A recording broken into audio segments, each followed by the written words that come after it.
안녕하십니까. 예, 반갑습니다. 지난주부터 저희들이 노마서를 좀 보고 있습니다. 이제 노마서를 이제 구절 구절 살피는 것이 아니고 핵심되는 내용들을 저희들이 이제 요약을 해서 이제 함께 살펴보게 될 것입니다. 한 이제 몇 주에 걸쳐서 몇 시간에 걸쳐서 이렇게 노마서를 이렇게 요약 강의 형식으로 이제 하려고 합니다. 이제 오늘은 두 번째 시간인데 지난주와 좀 이제 겹치는 부분들이 좀 있을 것입니다. 그래서 잠깐 두 번째 시간을 갖겠습니다. 노마서를 1장부터 노마서를 공부하니까 그 기간 동안에 계속 노마서를 몇 번씩 읽어 오시면 도움이 될 것 같습니다. 먼저는 이제 그러면 하나님께서 미워하시고 또 그것에 대해서 진노하시는 것은 무엇일까? 하나님이 무엇에 진노하시겠습니까? 그게 뭐죠? 일반적으로 생각하는 게 가장 먼저 떠오르는 게 뭐죠? 죄. 로마서 1장 18절 말씀 보겠습니다. 18절 말씀 보면 하나님의 진노, 아주 맹렬한 화죠. 불의로 진리를 막는 사람들의 모든 경건하지 않음과 불의에 대하여 하늘로부터 나타나나니. 하나님의 진노가, 하나님의 맹렬한 화가 무엇에 나타나냐면 불의죠. 옳지 않은 거죠. 바르지 않은 거죠. 거짓된 것이죠. 이 불의로 진리를 막는 사람들의 모든 경건하지 않음과 불의에 대해서 하나님께서 그것에 진노하신다. 그것에 미워하신다. 진노하신다. 하십니다. 근데 이 불의를 하나님이 미워하시고 진노하시는데 이 불의가 무엇 때문에 하나님께서 그것을 미워하시고 진노하시는가 하면 이 불의가 하는 일이 진리를 막는다 합니다.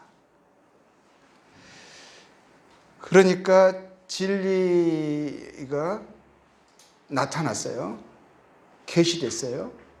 그리고 그것이 모든 사람들에게 알려지기를 하나님이 원하셔서 뜻하셔서 진리를 나타내 주셨는데 그 진리를 무엇이 막느냐면 불의가 막는 거예요. 진리를 막는 것은 불의죠. 하나님이 이 불의에 대해서 하나님이 아주 미워하시고 그것에 대해서 반드시 형벌하시고 반드시 그 진노를 쏟아낸다 하시는 것입니다. 그러면 이 진리가 막혀진 상태, 막혀졌다라는 것은 그것이 눌러져 있다, 그것이 가려져 있다, 이제 이런 뜻이잖아요. 진리를 가리는 것이에요. 진리가 밝히 사람들에게 알려지고 인식되지 못하도록 하나님의 뜻이 무엇이라는 것을 사람들이 알아서 그 뜻에 따라 살지 못하도록 이 불의가 진리를 가리는 거예요. 근데 진리가 이 막혀진 상태로 인해서 이 불의가 진리를 막음으로 인해서 나타나는 두 가지 양상이 있어요. 첫 번째 양상은 뭐죠? 경건하지 않음이에요.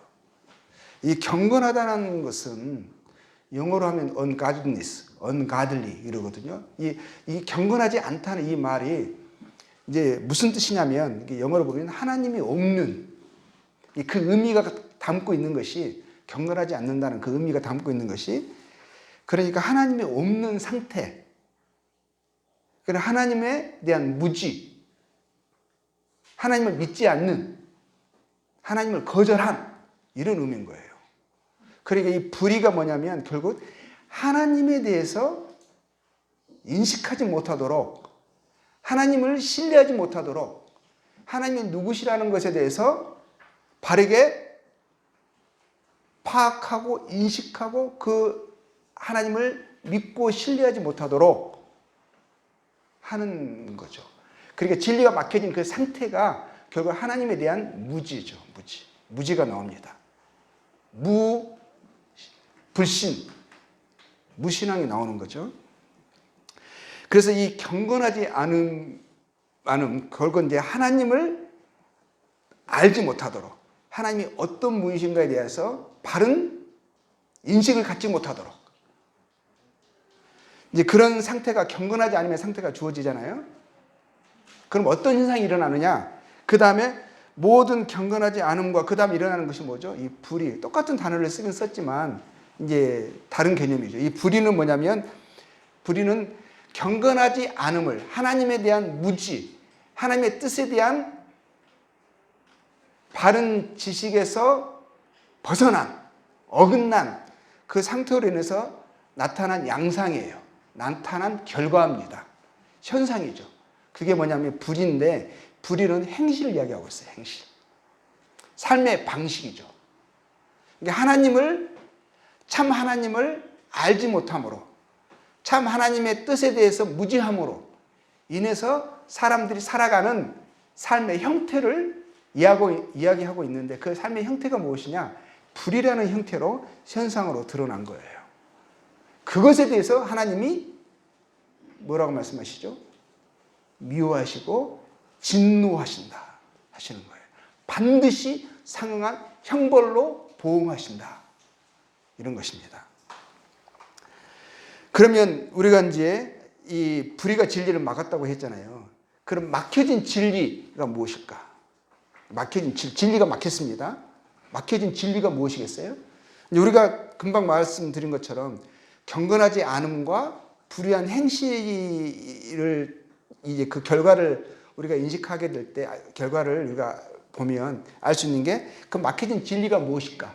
하나님이 어떤 진리를 계시하셨고, 그 진리가 이제 막혀졌는데, 그 막혀진 진리의 내용이 무엇일까라는 것을 현상을 통해서 우리가 이제 대략 짐작할 수가 있죠. 그렇죠?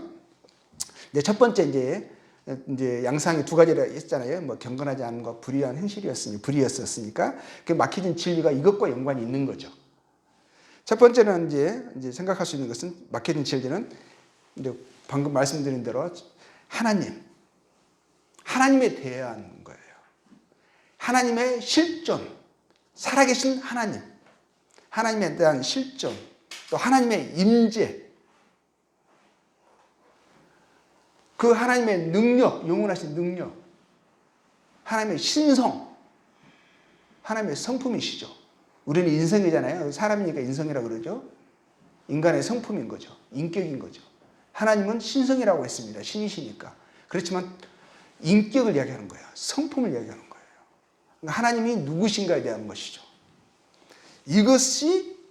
이것을 불의가 가린 것입니다. 그럼 이 불의가 뭐냐? 불의를 다른 말로 우리가 할 때 아까 죄라고 말씀하셨잖아요. 불의가 다른 말로는 죄죠. 죄는 불이니라, 이런 말씀이 있어요. 근데 이 불의가 보니까 진리를 막았어요. 그럼 죄는, 지난 시간에 그랬죠. 죄는 무엇인가라고 하는 질문보다 죄는 누구인가라고 질문하자고 했잖아요. 이 불의, 죄가 진리를 막았는데, 이 불이라고 하는, 이 죄라고 하는 그 존재가 누군가, 그에 대한 인식을 우리들이 로마서를 통해서 계속 해 나갈 것입니다. 지금 제가 암시만 이제 드리는 건데, 죄는 누구인 거예요. 근데 이 죄가 한 일이, 이 불의가 한 일이 하나님에 대한, 하나님의 실존, 임재, 그분의 성품, 그것에 대해서 가린 거죠. 보지 못하게 하는 거예요. 인식하지 못하게 하고 그것을 또 왜곡시키는 거죠. 첫 번째가 그거고, 이제 두 번째로 또 막혀진 진리를 생각해 봤을 때, 하나님의 뜻을, 하나님의 선하시고 기뻐하시고 온전하신 뜻을 계시하셨어요. 그래서 그것이 그 진리를 막는 거죠. 보지 못하게 하는 거죠. 진리는 뭐냐면, 여기서 진리는 누마서에서 말씀하는 진리, 성경에서 말씀하는 진리는 뭐냐면요, 진리는 계시된 하나님께서 인생들에게 알리시려고 사람들이 반드시 알아야 되기 때문에 하나님께서 계시하신 내용들이에요. 계시는 진리는 계시된 거예요. 모든 사람들에게요, 하나님께서요, 알 수 있도록 하셨어요. 알려진 거예요. 알아야만 하는 거예요. 근데 이 하나님께서 이 진리를요, 밝히 나타내 주셨다고 하십니다. 이게 사람에게요, 어디에나 인식할 수 있도록, 기억할 수 있도록, 또 상기할 수 있도록, 파악할 수 있도록 어디에나 하나님이 새겨 놓으셨고 심기셨어요. 심지어는 사람의 예배뿐만 아니라 사람 안에도, 사람의 본성 속에, 심성 속에요, 하나님을 알만한 것이, 하나님의 뜻이 본성으로 심겨 있습니다. 사람의 감각, 그것 속에, 사람의 내면 속에, 본성 속에 있어요. 그래서 로마서 1장 19절 보겠습니다. 19절에 그 명확하게 나와 있죠. 이는 하나님을 알만한 것이 그들 속에 보임이라. 알만한 것, 하나님이 알게 하신 것, 이게 진리죠. 진리는 계시된 하나님의 뜻이라 했습니다. 알만한 것을 그들에게 보임이라. 하나님 뜻 가운데 이 계시하신 것 속에 하나님 자신이 포함되어 있어요. 하나님은 자신을 알려주셨어요. 하나님이 어떠하신 분이신가? 그분이 어떤 성품을 가지고 계신 분이신가? 사람들에게 무엇을 원하시는가? 무엇을 기뻐하시고 무엇을 싫어하시고 미워하시는지 분명하게 알려주셨어요. 하나님께서 이를 그들에게 보이셨느니라. 분명한 선포죠. 확증이죠. 알려주셨다고 하시는 거예요. 보이셨다고 하시는 거예요. 근데 사람이 못 봐요? 나에게는 안 보인다라고 말해요? 왜 그랬습니까? 가려져 있어서 그런 거예요. 막혀 있어서 그런 거예요. 무엇에 의해서요? 불의에 의해서. 죄에 의해서. 누군가에 의해서 그것이요, 가려져 있어요. 없어서 안 보이는 게 아니라 가려 있어서 못 보고 있는 거예요. 눈이 있으나 보지 못하고, 귀가 있으나 듣지 못하는 거예요. 마음이 있으나 인식하지 못하는 거예요. 20절, 창세로부터 그의 보이지 아니하는 것들, 곧 그의 영원하신 능력과 신성은 성품이라, 신의 성품이죠. 그분의 인격이시죠. 그분의 어떠하심이시죠. 그가 만드신 만물에 분명히 보여 알려졌나니. 너무너무나 큰 확신이죠. 선포죠. 분명히 보여 알려졌다라는 거예요. 그러므로 그들이 모른다라고, 인식하지 못했노라고 핑계할 수 없다 하시는 거죠. 분명히 보여, 하나님은 살아 생존하신 분이시니 하나님이 어떠하심에 대해서요, 분명하게 보여 알게 하셨다는 거예요. 그 증거가 차고 넘칩니다. 조금만 생각하면, 인식하면, 가려진 눈을 조금이라도 뜨려고 한다면 볼 수 있고 알 수 있어요. 들을 수 있어요. 근데 눈먼 자처럼, 귀머거리처럼 양심이 굳어져서, 보고 싶지 않아서, 듣고 싶지 않아서, 인식하고 싶지 않아서, 그 굳은 마음이 되어져서 불어 안 보고 불어 안 듣고 그냥 생각하지 않는 거예요.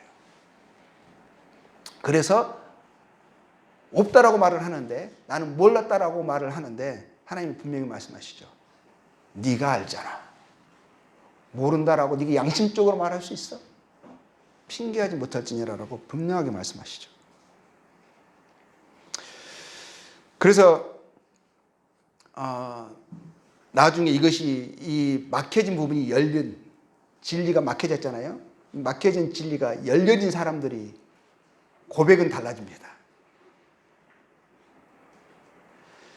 결국에는 이 하나님의 진노가요, 이 진리가 막혀진 이 사람, 진노가 그런 사람들에게 내리는데, 진노 가운데 있다가 그것이 그 불의에서, 죄에서 해방되잖아요. 그럼 제일 먼저 되어지는 것이, 그 해방됐다는 그 의미가 뭐냐면, 그 전에 보지 못했던 것을, 인식하지 못했던 것을 보고 알 수 있게 되어졌다. 인식하게 되어졌다. 진리를 알게 됐다. 진리를 알지니 진리가 너희를 자유케 하리라. 자유케 되어진 거예요. 흐려졌던 시야가 밝아진 것입니다. 그래서 그런 사람들이 뭐예요? 안 보였던 것들이, 인식되지 않았던 것들이 보여지고 인식이 돼버리는 거예요. 그래서 에레미야는 23장 24절에서 이렇게 말을 했어요. 여호와가 말하노라 하면서요, 하나님이 뭐라고 하시죠? 나는 천지에 충만하지 아니하냐. 천지에 충만했던 거예요. 하나님이 계신지도 생각하지 못했고, 하나님이 아니라고, 안 계신다라고 생각했었는데, 알고 보니까 천지에 충만했다라는 거예요. 어디에나 계셨던 거예요. 그래서 그런 분들의 눈에는요, 까마귀가 울부짖는데 그 까마귀가 먹을 걸 찾아서 먹고 있을 때 그분은 뭐라고 말했어요? 하나님이 먹이신다. 들꽃에 입혀진 꽃을 보고요, 하나님이 입히셨다. 솔로몬의 그 영광으로, 그 영화로도 입지 못했던, 솔로몬의 영화보다 더 큰 영광, 영화를 하나님이 입히셨다. 하나님을 보는 거예요. 하나님을 인식하는 거예요. 다윗도 그랬어요. 시편 139편 6절에 이 눈이, 진리가 막혔던 게 열렸죠. 눈이 띄어지고 나서요, 그전에 인식하지 못했던 인식을 하게 됐습니다. 그가 6절에 이렇게 말했죠. 이 지식이 내게 너무 기이하니. 너무 기이한 거예요. 눈이 띄니까 다 보이잖아요. 영안이 열린 거예요. 눈이 띄니까 내가 이 너무 기이하니 높아서 내가 능히 미치지 못하나이나 하면서요, 그 했던 고백 가운데 5절에 이렇게 고백했어요. 주께서 나의 앞뒤를 둘러싸시고 내게 안수하셨나이다. 천지에 충만하신 그분을 인식한 거죠. 7절에 내가 주의 영을 떠나 어디로 가며 주의 앞에서 어디로 피하리까. 항상 실존하시고 임재하시는 그분을 인식하는 거죠. 그분과 동행하는 삶이 이루어지는 거죠. 내가 부르면, 내가 부르기도 전에 그분이 내 앞에 계시고, 아니 내 안에 계시고, 내 음성을 들으시고 나의 모든 것을 아시는 그 하나님과 함께하는 삶을 살아가는 이 진리가 열린 거예요. 근데 이 불의가, 이 죄라는 존재가요, 이 진리를, 이 확실한 분명한 진리를 가려버린 거죠. 봐도 보이지 않습니다. 너무너무나 명확한 증거가 곳곳에 산재에 있는데도, 아니 내 안에 있는데도 이것을 모른다고 해요. 안 보인다고 합니다. 그래서 하나님 없는, 경건하지 않는 무지한 불신의 삶을 살아가는 거죠.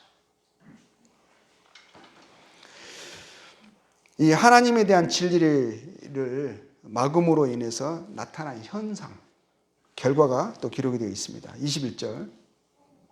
당연히 하나님을 알셨거든요. 하나님을 모른다라고 할 수가 없어요.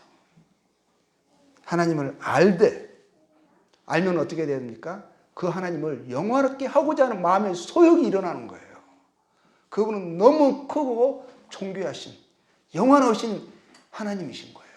근데 그 하나님이 우주를 창설하신, 무한한 우주를 말씀으로 여신 그 하나님이, 그 크신 하나님이 나를 아신다는 거예요. 그럼 그분의 영화와 존귀를 알아가면 알아갈수록 그분이 나를 아신다는 그 자체에 이 지식에 압도가 되어져서 그분을 영화롭고 하고 싶지 않겠어요. 그분에게 감사한 삶을 감사하다고 표현하고 싶지 않겠냐는 거예요. 근데 이 진리를 막아버리니까 하나님도 없다라고 하니까 하나님을 영화롭게도 아니하고 감사하지도 아니하고 나타난 결과가 뭡니까? 오히려 반대되는 너무너무 분명한 것에, 명백한 것에 반대로 고집스럽게 뒤로 가죠. 그 생각이 허망해지고 미련한 마음이 어두워졌나니 스스로 지혜 있다 하나 지혜는 개뿔 지혜 있다 하나 어리석게 되어 썩어지지 아니하는 하나님의 영광을 썩어질 사람과 새와 짐승과 기어다니는 동물 모양의 우상으로 바뀌었느니라. 하나님을 없다라고 하는 데서 멈추지 않고 하나님을 멸시하고 모욕하고 저주하는 데까지 나가는 거죠. 조롱하죠.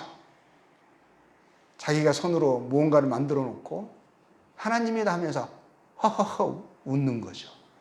하나님을 향한 극악한 모독을 일삼는 담대함을 나타냅니다.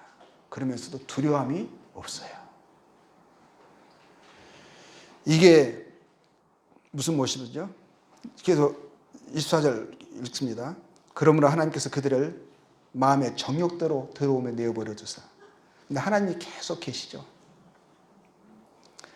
내버려 둔 것도요. 누구니까? 그들은 인식하지 못하지만 그 안에 하나님이 계시죠.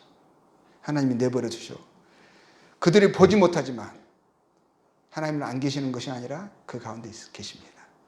그들의 몸을 서로 유혹되게 하셨으니 이들이 경건하지 않음에 불의로 진리를 막아버리니까 결국에는 그 행실이 뭡니까? 육체의 마음에 원하는 것을 하여 죄가 시키는 대로 죄의 정욕대로 소욕대로 살아갑니다. 그래서 결국 하는 것이 뭡니까? 그들의 몸이 욕되게 합니다. 25절 이는 그들이 하나님의 진리를 이제는 거짓 것으로 바꾸죠. 진리가 없다라는 정도가 아니라 진리는 하나님의 진리를 받아들이는 것이 아니라 막는 정도가 아니라 이제는 그것을 다른 것으로 대체시킵니다. 왜곡합니다. 거짓 것으로. 거짓을 진리라 하고 진리를 거짓이라 합니다. 피조물을 조물주보다 더 경배하고 섬깁니다. 주는 곧 영원히 찬송할 이시로다. 아멘. 이게 이런 이제 경건하지 않음의 현상들이 일어난 거죠. 이 경건하지 않음이요. 19절에서 23절, 25절이 이 경건하지 않음의 불의로가 진리를 막음으로 나타난 현상이죠. 그는 과정이고 이런 결과를 나타내는 거죠. 그리고 경건하지 않음으로 인해서 나타난 불의의 결과들, 불의의 행실들이요. 24절, 이제 불의의 현상이죠. 결과죠. 그리고 26절에서부터 이제 31절까지가 이제 불의의 모습들이죠. 자, 26절에 뭐라고 되어 있습니까? 이 때문에 하나님께서 그들을 부끄러운 욕심, 그 욕심이 내 안에서 올라오는 것 같은데 실상은 뭐죠? 이 불의가, 죄가 그 욕심을 불러일으키는 거죠. 근데 그것에 순종하는 거예요. 자, 욕심에 내버려 두셨으니 그들 여자들도 술지대로 쓸 것을 바꾸어 영리로 쓰면 술기를 벗어나는 거죠. 지극히 자연스러운 자연의 술기마저도 이제 그거를 버립니다. 그리고 반대로 왜곡시켜서 영리를 술기라 하고 술기를 영리라 합니다. 그와 같이 남자들도 술기대로 여자 쓰기를 버리고 서로 향하여 음욕이 불릴 듯하며 음욕, 정욕을 신처럼 신봉합니다. 그것에 적극적인 순종을 나타냅니다. 죄에는 완전한 순종하는 자식으로 살아가는 거죠. 근데 그 일을 하나님 뭐라고 말씀하십니까? 부끄러운 일이라 하시는 거예요. 행하여 그들의 그릇됨이라. 그릇된 거예요. 그릇된 거. 진리를 막은 거, 거짓된 거, 그릇된 거예요. 옳지 않은 거예요. 그래서 뭐죠? 그에 대한 상당한 보응을 그들 자신이 받았느니라. 삶에서 그에 대한 보응이 있죠. 먼저는 그 마음에요. 또 뒤에 말씀 보면 나옵니다. 마음에 악을 행하는 자에게는 그 영에 환난과 공고가 있어요. 결코 행복하지 않습니다. 그렇지만 참된 보응은 뭐죠? 하나님의 진노가 그 진노가 임하는 그 날이 있어요. 그 날. 하나님이 맹렬한 진노를 지금까지 참으셨던 모든 그 악한 것에 대한 불의에 대한 진노를 하나님께서 자유롭게 마음껏 쏟아부으시는 그 날이 정해진 날이 있어요. 심판의 날이 있죠. 그날에 그 진노를 지금까지 참으셨던 억누르셨던 그 진노를 폭발하십니다. 그에 대한 절정이 뭐겠어요? 지옥이죠. 지옥은 단순히 그 하나의 장소만을 의미하는 것보다 장소 물론 맞습니다. 하나님이 얼마나 거룩하신 분이신가, 죄가 얼마나 더럽고 악랄한 것인가를 영원토록 보여주는 하나님의 거룩의 한 표현이시죠. 그만큼 하나님이 이 불의를 미워하신다는 거예요. 진노하신다는 거예요. 자, 28절 또한 그들이 마음에 하나님 두기를 싫어하며, 하나님이 그 마음속에 인식하거든요. 하나님을. 근데 하나님을 제발 그러는 거예요. 하나님 귀찮게 하지 마세요. 제발 나에게서 떠나주세요. 신은 죽었다 하는 거죠. 그 언젠가는 살아 계셨네요. 근데 죽었다, 없다. 스스로 그거를 합리하기 위해서 모든 행동들을 강행합니다. 그래서 하나님을 마음에 두기를 싫어하고 하나님께서 그들을 그 상실한 마음, 타락한 마음, 하나님을 잃어버린 그 마음, 다른 것을 하나님 대신에 다른 것을 채우죠. 채우는데 뭘 채웁니까? 나타나는 현상이 뭐예요? 합당하지 못한 일을 하게 되는 거죠. 합당하지 못한 일. 이게 옳지 않은 거잖아요. 그렇죠? 이게 불의죠. 이 합당하지 못한 일을 하면서 살아가는 인생이 된 거예요. 그것이 합당하지 못하다는 것도 인식하지 않고 그것을 옳다 여깁니다. 하나님이 옳다 하신 것은 옳지 않다 하고, 하나님이 옳지 않다 하신 것은 옳다라고 하면서 고집하면서 살아갑니다. 그 보세요. 그 모든 불의, 추악, 탐욕, 악한 의도가 가득한 자요.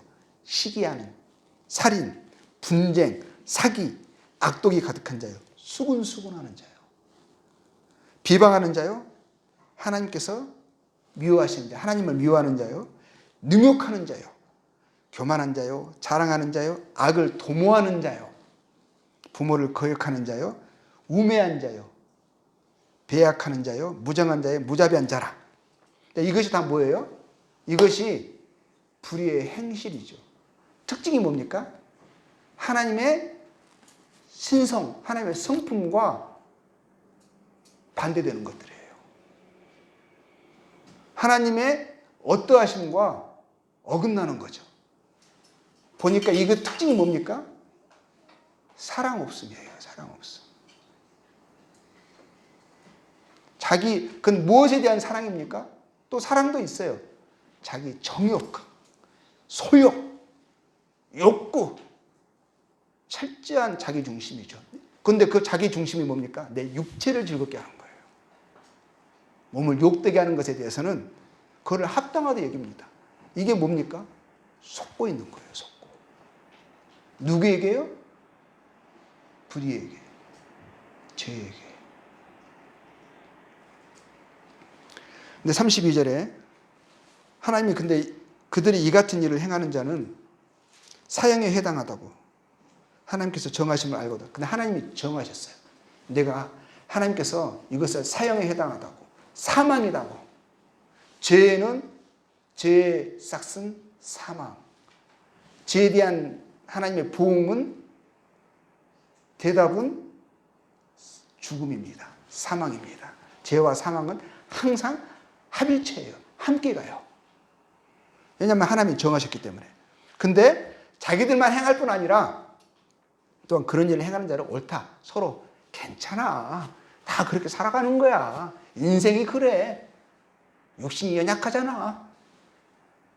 근데 실상은 뭡니까? 불의로 진리를 막은 거죠.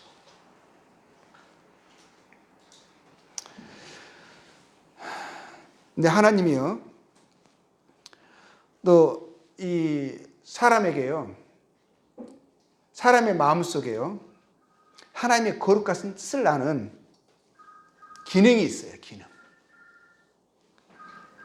이게 사람에게 새겨주신, 하나님이 사람에게 주신 이 하나님의 뜻을 아는, 하나님의 진리를 아는 인식 기능이 있는데요. 그 사람에게 그 본성적으로 그래요. 본성적으로 사람이요, 사람의 본성이, 원래는 본성이 뭐냐면 선을 좋아합니다. 이타적인 속성이 있어요. 남들 기쁘게 하고 행복하는 것을 삶에 오히려 그것을 하잖아요. 그냥 만족이 돼요. 뿌듯함이 일어나요. 보람이 일어나요. 사람은 원래적으로는 선을 사랑해요.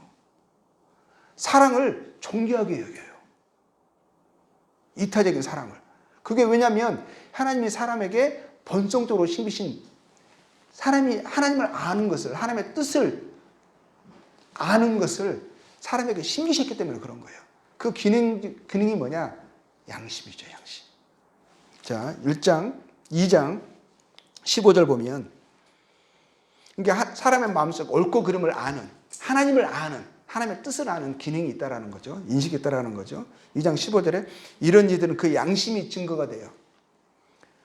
그 생각들이 서로 혹은 고발하며 혹은 변명하여 그 마음에 새긴 율법의 행위를 나타내느니라.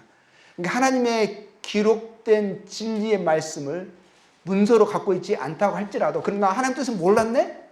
계시된 진리를 나는 몰랐어 라고 변명하는 사람들에게 원래는 사람들이 다 안 거예요. 있다라는 거. 네 마음속에 기능이 있다.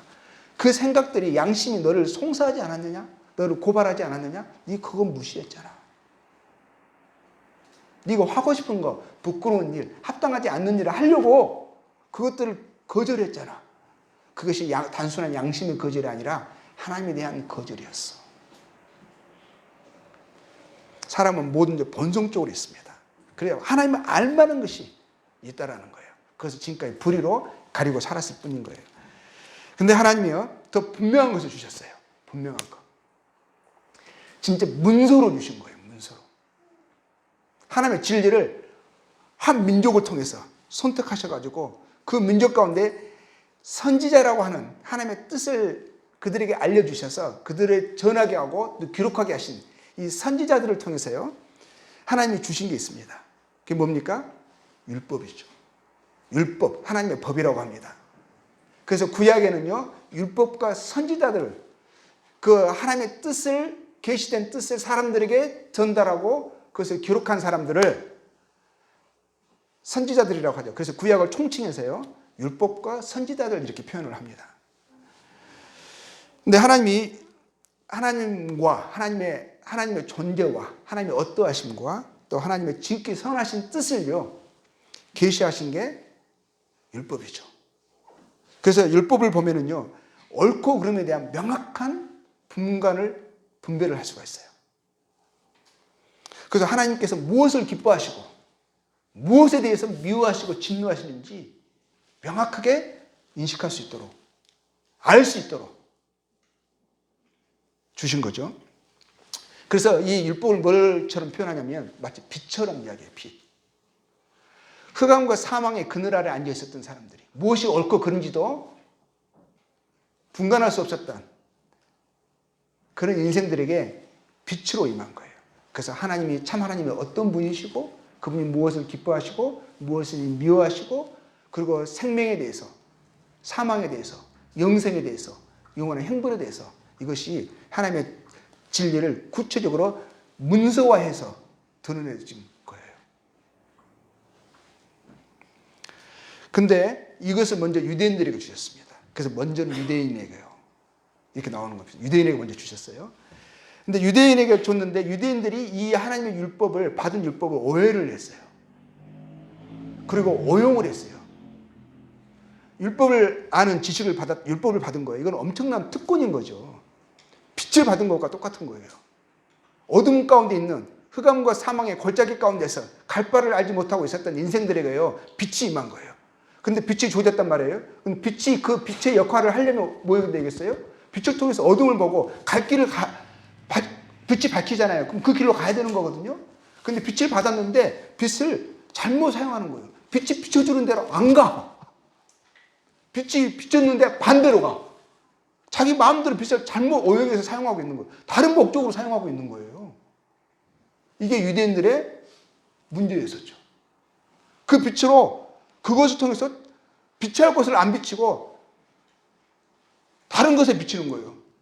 그리고 뭘 사용하냐면 이걸로 다른 사람을 판단하고 비판하는 것으로. 그래서 자기는 그걸 통해서 나는 괜찮다라고 스스로를 자랑하고 교만하는 걸로, 쉽게 말하면 요즘 자주 쓰는 용어들 있잖아요. 뭐 정치하는 분들 많이 나오더라고요. 내로남불. 내로남불이란 말 혹시 사사성어 아세요? 사사성어 요즘 뭐냐면 사사성어 아니에요. 내가 하면 노맨스고 남이 하면 불륜이래요. 그래서 내로남불 그러는데 요즘 이 유대인들이 그렇게 한 거예요. 율법을 받아놓고. 그래서 2장 1절에 보면은 그러므로 남을 판단하는 사람아 누구를 막론하고 네가 핑계하지 못할 것은 남을 판단하는 것은 네가 너를 정죄함이니 판단은 네가 같은 일을 행함이라. 자기도 같은 일을 하고 있어. 율법을 통해서 하나님께서 그 각 율법을 통해 주신 의도와 목적대로 적용하지 않고 그걸 가지고요 자기도 똑같은 일을 하고 있으면서 자기들이 그 율법을 그냥 조종해버려. 막 짜맞춰요. 인간의 규율 정도로 만들어버려. 자기들이 막 해석을 해가지고 자기들이 맞는 식으로 딱 짜서 그걸 가지고 자기들이 잘하는 것은 이게 율법이야. 자기들이 못하는 것은 이건 안 해도 돼. 그리고 자기들이 잘하는 것을 남들이 못해? 그럼 판단하는 거야. 이 더러운 사람, 개, 돼지 막 판단하는 거예요. 근데 하나님 봤을 때는 똑같은 일을 하고 있는, 네가 더 문제야. 네가 더 문제. 그런 거거든요. 똑같은 일을 하면서 안 그런 척 위선하는 거죠. 남들을 판단하고 있는 거예요. 죄를 더 쌓고 있는 거예요. 이런 일을 행하는 자에게 하나님의 심판이 진리대로 되는 줄 우리가 아노라. 이런 일을 행하는 자를 판단하고도 같은 일을 행하는 사람아, 이 여기 약간 화가 들어가 있어요. 네가 하나님의 심판을 피할 줄로 생각하느냐. 근데 하나님이 율법을 주신 이유는, 목적은 뭐냐면, 이 율법을 주신 것은요, 3장 볼게요. 19절에 우리가 알거니와 우리 율법이 말하는 바는 율법 아래에 있는 자들에게 말하는 것이니 이는 모든 입을 막고, 율법을 주신 목적이 뭐예요? 그 입 닥치라는 거예요. 네 자신의 모습을 비치라는 거예요. 그거는 너의 흑암과 사망에 있는 너의 경건치 않음과 불의를 비치라고, 그것을 통해서 자각하라고 주신 것이라는 거죠. 그래서 그 교만했던 입을 막고자 하는 심이었던 거예요. 그래서 온 세상으로 자기가 하나님의 심판 아래 있음을 인식하게 하는 거예요. 율법의 행위로 그의 앞에 의롭다함을, 그것 통해서 하나님께 의롭다함을 얻으라고 주신 게 아니라 율법으로는 죄를 깨달음이라. 자각해서 내가 하나님의 심판 아래 있구나. 내 입 닥치고, 교만했던 입을 닥치고, 결국은 뭐예요? 제가 자기의 사망과 멸망 가운데 있는 자기 위치를 인식하고 하나님께 깨진 심령으로 나와서 마음의 굳은 마음을 할례하고 그 마음을 찢고, 그래서 나와서 하나님의 인자하심을 바라보고, 4절, 2장 4절 나옵니다. 하나님의 인자하심을 바라보고, 율법 주신 목적이 너를 인도하여 회개하게 하심을 알지 못해요. 원래는 회개하게 하시고자 하심이 목적이셨던 거죠. 그래서 하나님께 나오게 하심이 목적이었던 거죠. 근데 율법을 자기 마음대로 인간의 계명 정도로 외적인 수준으로 전략을 시켜서 어떻게 된 거죠? 오히려 그 상태가 뭐냐? 다른 사람을 판단하고 자기는 괜찮다라고 하며 하는 그 상태를 그 인자하심과 용납하심과 길이 참으심의 풍성함을 멸시하고 있는 거예요. 다만 그것을 하나님 뭐라고 말씀하시냐면 네 고집이라는 거죠. 주제 파악을 못하고 있는 거. 유대인들의 치명적인 결함이었었어요. 회개하지 아니한 마음을 따라. 그래서 어린이 하나님 뭐라고 하시죠? 네 마음에 육체의 할례를 하지 말고 네 마음에 해라 하시는 거예요. 굳은 마음을 제거해라 하는 거예요. 할례는 마음에 할지니 하셨어요. 마음은 여전히 굳어 있어요. 하나님께 대한 돌이킴이 없어요. 자신의 경건하지 않음과 불의에 대한 자각과 인식이 없어요. 여전히 하나님이 진노하시는 그런 생각과 삶의 행실로 살아가고 있어요. 근데 문제인식을 못해요. 그래서 이러죠. 진노의 날. 곧 하나님의 의로우신 심판이 나타나는 그날에 이 말 진노를 너는 쌓고 있는 거다. 배나 지옥 자식이 되고 있는 거다 하시는 거예요. 이들은 율법을 오해했어요. 하나님의 진리를, 계시된 진리를 오해했어요. 2장 17절 보죠. 어떻게 오해했습니까? 유대인이나 불리는 데가 율법을 의지하며 하나님을 자랑하며 율법의 교훈을 받아 하나님의 뜻을 알고 지극히 선한 것을 분간하며 명인의 길을 인도하는 자의 어둠에 있는 자의 빛이요 율법에 있는 지식과 진리의 모본을 가진 자로 어리석은 그 자의 교사요 어린아이의 선생이라고 스스로 믿으니 정말 율법은 그런 거예요. 하나님의 진리의 교훈이었어요. 지식과 진리의 모본이었어요. 하나님의 뜻을 아는 것이었어요. 빛이었어요. 근데 이들은 어떻게 착각을 했습니까? 하나님의 진리를 아는 그 지식을 지나치게 과대평가했어요. 아니까 됐다. 나는 빛을 받았으니까 된 거다. 하나님이 빛을 받은 나를, 이런 지식을 갖고 있는 나를 기뻐하신다. 나는 하나님께 기뻐하심을 받고 있는 거다. 빛을 받은 그 자체로요, 모든 것이 됐다라고 착각을 해버리는 거예요. 유대인의 나음이 뭐겠습니까? 물론 많죠. 첫 번째는 하나님의 말씀을 맡은 거죠. 빛을 받은 거죠. 근데 빛을 받았다고 되는 게 아니에요. 지식이, 빛이 있다라고 되는 게 아니에요. 근데 그들은 있으니까, 나는 아니까 하나님 나를 기뻐하신다. 나는 됐다라고 생각한 거예요. 그게 심각한 오류, 문제의 발단이었던 거죠. 그것은 뭐냐면 안다면, 빛을 받았다면 뭐예요? 하나님이 무엇에 진노하시는 것을 아는 거잖아요. 하나님의 선하시고 기뻐하시고 온전하신 뜻을 알았다고 하는 거잖아요. 그럼 뭐가 나타나게 됩니까? 그 빛이 영향을 끼쳐서 변화를 일으켜요. 하나님의 선하시고 기뻐하시고 온전하신 뜻 가운데 살고자 하는 마음의 소욕을 불러 일으키고요. 그 소욕은 행실의 변화로 나타납니다. 세상의 빛이요 소금이요 선한 일에 열심히 하는 친백성으로 나타나게 되어 있어요. 약동하는 능력이 있습니다. 생명력이 있어요. 근데 이것을 하나님의 진리의 지식을 대략 알았기 때문에 안다라고 생각을 하는데 여전히 마음은 우울, 더러운 걸로 가득 차 있어요. 욕심, 소욕, 세상의 것들, 육신의 정욕들로 가득 차 있어요. 그러면서 사람들 앞에 이야기합니다. 나는 알고 있다. 너희들은 모른다.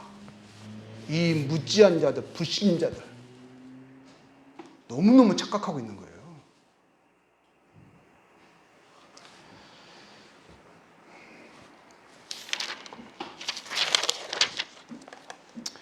하나님은 변함이 없으신 분이에요. 분명하신 것은 하나님께서는요, 사람을 예모로 취하지 않으신다 하셨어요. 그렇죠?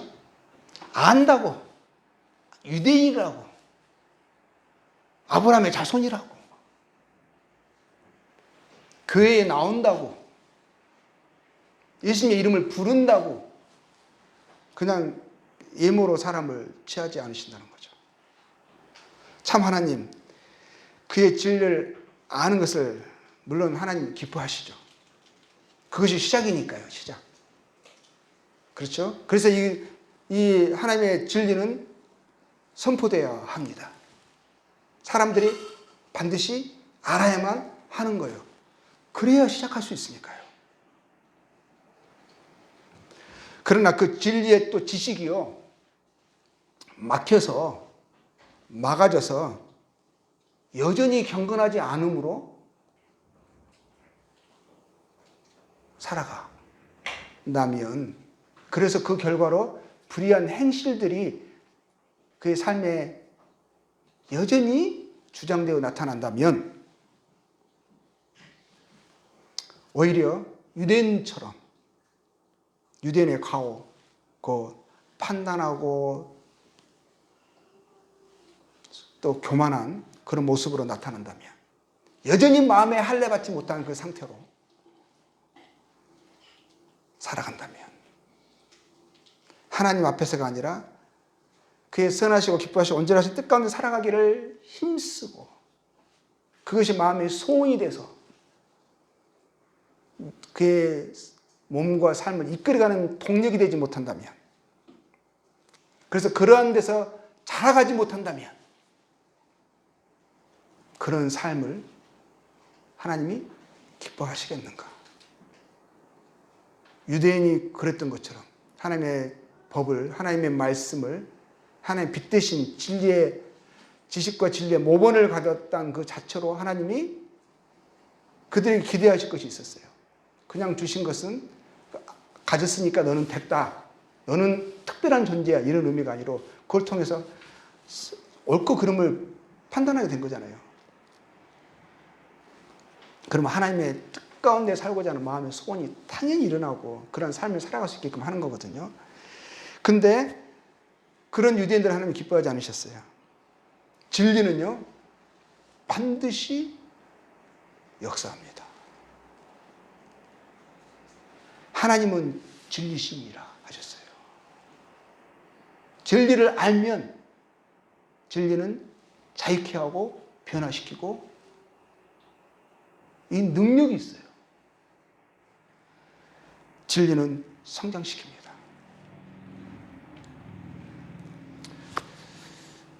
복음에 하나님께서요, 저희들 복음, 로마서 첫 시작할 때 복음으로 시작합니다. 하나님의 복음이라고 말하고 있죠. 복음, 좋은 소식, 복음이죠. 복음은 하나님의 진리입니다. 그래서 복음의 진리라고 이야기를 하잖아요. 하나님이 정말 인생에 주시고 싶으셨던 것은, 처음부터 주시고 싶으셨던 게 있어요. 인생에 죄를 짓고 나서, 죄에 속하고 나서 처음부터 하나님이 약속하시고 주시고 이를 원하셨고 또 주신다고 하셨고 주시고 싶으셨던 것이 뭐냐면 율법이 아니라 복음이었었어요. 율법은요, 한시적인 거예요. 준비시키는 거였었어요. 사람의 그 굳은 마음에, 그 상태에 율법을 통해서 그 마음을 부드럽게 하고자 하심이었었어요. 그 마음을 찢고자 하심이었었어요. 그래서 그 돌이킨 심령으로 상한 심령이 되어져서 하나님께 그 은혜를 갈구하고 인자하심을 바라고 나오게 하심이 율법의 주 목적이었죠. 그래서 율법을 초등교사, 농학선생이라고 이야기하는 거예요. 하나님이 주시고자 하셨던 것은, 진리는 뭐냐? 인생의 가장 복된 진리는 뭐냐? 복음이죠. 근데 복음의 양날이 있습니다. 양날. 복음의 칼에 양날이 있어요. 한 날은요, 복음은 우리 생각할 때 구도자들 생각하죠. 아직 하나님을 알지 못하는 불의한 자들, 하나님에서 단절된 자들, 진노의 자식으로서 하나님의 심판 아래 있는 자들을 생각하죠. 그들에게 복음이 필요합니다. 그렇죠. 당연히 필요하죠. 복음을 통해서 그들이 하나님께 어떻게 하면 의롭다함을 얻을 수 있는지, 하나님의 역사, 하나님의 약속, 하나님의 방법이 기술되어 있습니다. 근데 복음이 구도자에게만 필요한 게 아니에요. 이 노마서는 노마 성도들에게 쓰여진 서신서입니다. 근데 재밌는 것은요, 노마서 1장 16절 볼게요. 내가 복음을 부끄러워하지 아니하노니 이 복음 모든 믿는 자의 구원을 주시는 하나님의 능력이 됨이라. 그렇죠? 근데 당연히 그렇죠. 아니 15절입니다. 15절. 자, 그러므로 나는 할 수 있는 대로, 이 노마 성도들이잖아요. 할 수 있는 대로 노마에 있는 너희에게도 복음 전하기를 원하노라. 이 복음이요, 구도자에게도 필요하지만 성도들이 해당되는 복음이 있어요.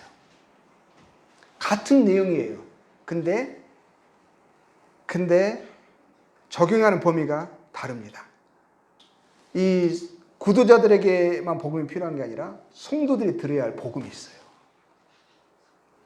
그래서 뭐라고 말씀하십니까? 의인은 믿음으로 말미암아 살리라 할 때 복음을 이야기하고 있는 거예요. 복음은 믿음에서 믿음으로예요. 시작이고 끝이에요.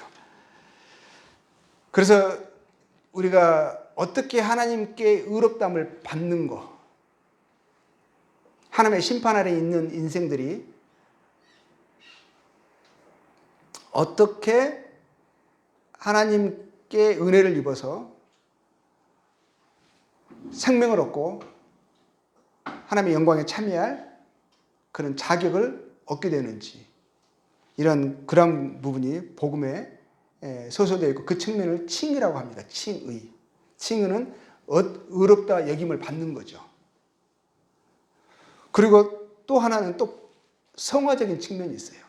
그러면 성도들이 들어야 할 복음이 있는 거죠. 성도들이 그럼 어떻게 의롭게 되어진 자가 어떻게 살면서, 주님이 그러셨거든요. 내가 거룩하니 너희도 거룩할지니라. 거룩하면서 온전하게 되어지고 자라갈 것을 이야기하고 있어요. 아버지가 온전하신 것 같이 너희도 온전하라. 너희는 세상의 빛과 소금으로서 살아가라 하실 때 행실을 이야기하는 거거든요.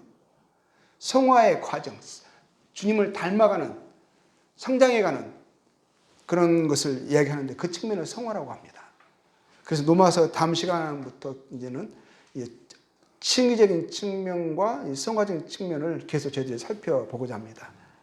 그래서 이러한 부분에 있어서 중요한 것은 하나님의 복음의 진리로 의롭다 하심을 얻은 자들은 아는 것은 하나님의 진리를 알았잖아요. 하나님 무엇을 기뻐하시고 무엇을 미워하시는 것을 알았습니다. 그래서 복음의 진리를 받은 자들은 하나님 미워하시는 삶의 형태로 살아갈 수가 없어요. 살아가서는 안 되는 거예요.